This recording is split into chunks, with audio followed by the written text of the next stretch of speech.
महात्मा ज्योतिराव फुले यांच्या 200व्या जयंतीनिमित्त 11 एप्रिलला झाली, 3 दिवसांनी त्यांच्या जयंतीच्या तुम्हाला खूप खूप शुभेच्छा आहेत. आणि डॉक्टर बाबासाहेब आंबेडकर यांच्या 135व्या जयंतीनिमित्त सर्वांना तुम्हाला शुभेच्छा. तर मित्रांनो, आज पहिल्यांदाच आलो. योगायोग आमचे जे सचिव आहेत, आमच्या अमोल भिवगडे, आणि आमच्या असं सर एक विचार निघाला की आपण इथं पैसा खर्च करण्यापेक्षा त्याला आपण एका अनाथाश्रमाला किंवा बालगृहाला आपण भेट देऊया आणि आपलं जे जमते ते आपण करूया. तर तुम्ही जर परिचय दिला, पण आम्ही किती स्वार्थी, आमचा परिचय झाला का? मग सांगा बरं. मी ज्ञानचंद ताराचंद जांभूळकर, सेवानिवृत्त शिक्षक आहे मी, आणि आजच समाज पार्टी कांचरा यांचं पूर्व विदर्भ. युगांतर मेश्राम हे इकडेच राहतात जवळ, आणि ते आमच्या पार्टीचे भंडाराचे तालुका अध्यक्ष आहे. अमोल भिवगडे भंडारा जिल्हा अध्यक्ष. अश्विन गोस्वामी तुमच्या गावाजवळच राहतात, पार्टीला पलाडी महासचिव आहे. आताच त्यांचं नाव आपला डॉक्टर रवींद्र जन्मल सचिव आहे. मी पूर्व विदर्भ सचिव आहे. आमचे भाऊ Ranjit Kolhatkar sir, Padode sir OBC सेवा संघाचे कार्यकर्ते आहेत. शुभम बडामे आमचे कार्यकर्ते आहेत. नितेश गाना ते आमचे प्रसिद्धी प्रमुख आहेत. आणि तुमच्या सरांचं नाव मला माहीत नाही, आता सांगा. हां, पंकज सुखदेवे सर आणि उपस्थित मॅडम पण आहेत त्या ठिकाणी. महेश गणवे या ठिकाणी आपली फोटोग्राफी करत आहे. मित्रांनो, बरंच तुम्हाला मार्गदर्शन झालेलं आहे, परंतु मी तुम्हाला सांगेन,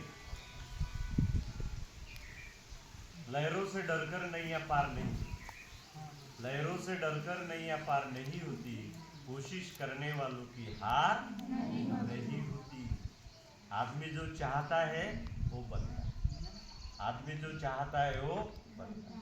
सपने वो होते हैं सच जो सपने वो नहीं होते जो नींद में आते, सपने वो नहीं होते जो नींद में आते हैं, सपने वो होते हैं जो नींद ही उड़ा.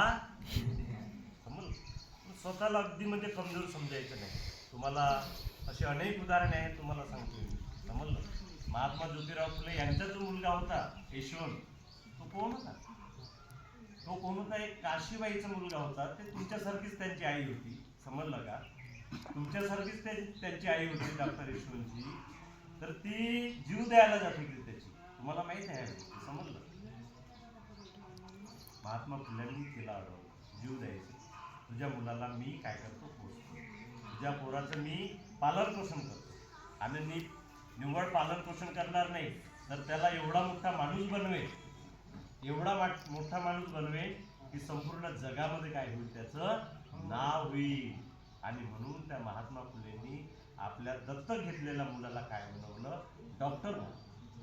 समज, फार मोठं नाव आहे डॉक्टर यशवंत. समज. आणि म्हणून महात्मा फुलेंनी त्या काळामध्ये आपल्या घराच्या समोर टोपलीच ठेवली होती. जसं तुमच्यासारख्या ज्या आया असतात ना, त्यांचं कधी चूक होते जीवनामध्ये. समजलं? मग ते बाळाला पण मारून टाकतात, स्वतःचा पण जीव घेऊन टाकतात, सुसाईड करतात किंवा काहीतरी करतात. महात्मा फुलेंनी आवाहन केलं होतं की तुम्ही सुसाईड करायचे नाही, आपल्या पोराला पण मारायचे नाही. मी आपल्या घराच्या समोर एक टोपली ठेवली. जगामध्ये तुम्हाला फुलांसारखं उदाहरण सापडणार नाही, ज्याने आपल्या घराच्या समोर एक टोपली ठेवली होती आणि बायांना काय केलं होतं? आव्हान केलं होतं की तुम्ही आपला जीव देऊ नका, पोरांचा जीव देऊ नका, बाळांचा जीव देऊ नका. तर त्याला तुम्ही जन्माला घाला, आणि जेव्हा सर्व गाव झोपी जाईल त्यावेळेस ते जे बाळ आहे तुमचं, ते बाळ मी ठेवलेल्या टोपलीमध्ये टाका आणि तुम्ही निघून जा. त्या बाळाचं संगोपन कोण करेल? मी करेल. कारण मित्रांनो, जीव हे अनेकदा येत नाही, फक्त एकदाच आपण जन्माला येतो. एकदाच पुनर्जन्म कोणाचा होत नाही. आणि जन्माला अनेकदा कोणाला येत नाही. म्हणून महात्मा फुल्यांनी सर्वप्रथम या देशामध्ये जर अनाथ मुलांना, बालकांना जर आश्रय दिला असेल तर ते कोण आहे? महात्मा ज्योतिराव फुले. त्यांच्या तुम्ही पुस्तके वाचले पाहिजे आणि त्यांचा तुम्ही आदर्श ठेवला समज. फेंड्री माहिती आहे तुम्हाला? फेंड्री वाचलं, पिक्चर आहे, एक कादंबरी पण आहे फेंड्री. फेंड्री काय आहे? तिच्या वडिलांनी जन्म होता बरोबरच फेंड्रीच्या बापाने काय केलं, कारण त्याला मुलगा हवा, पण त्याच्या पत्नीने एका मुलीला जन्म दिला. आता मुलीच मुलगी होते, मुलगीच मुलगी होते, मला मुलाची गरज आहे म्हणून जन्म होता बरोबर त्या फेंड्रीच्या वडिलांनी काय केलं, त्याला दरवाजामधून फेकून दिलं. त्याचा उद्देश होता की ही मेली पाहिजे आणि त्याला वाटलं सुद्धा की आता ही मेली, परंतु मित्रांनो मरण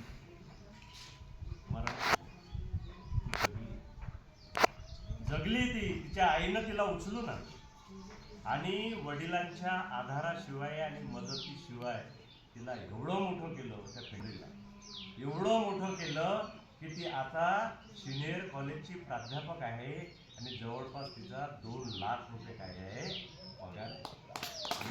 2 लाख रुपये.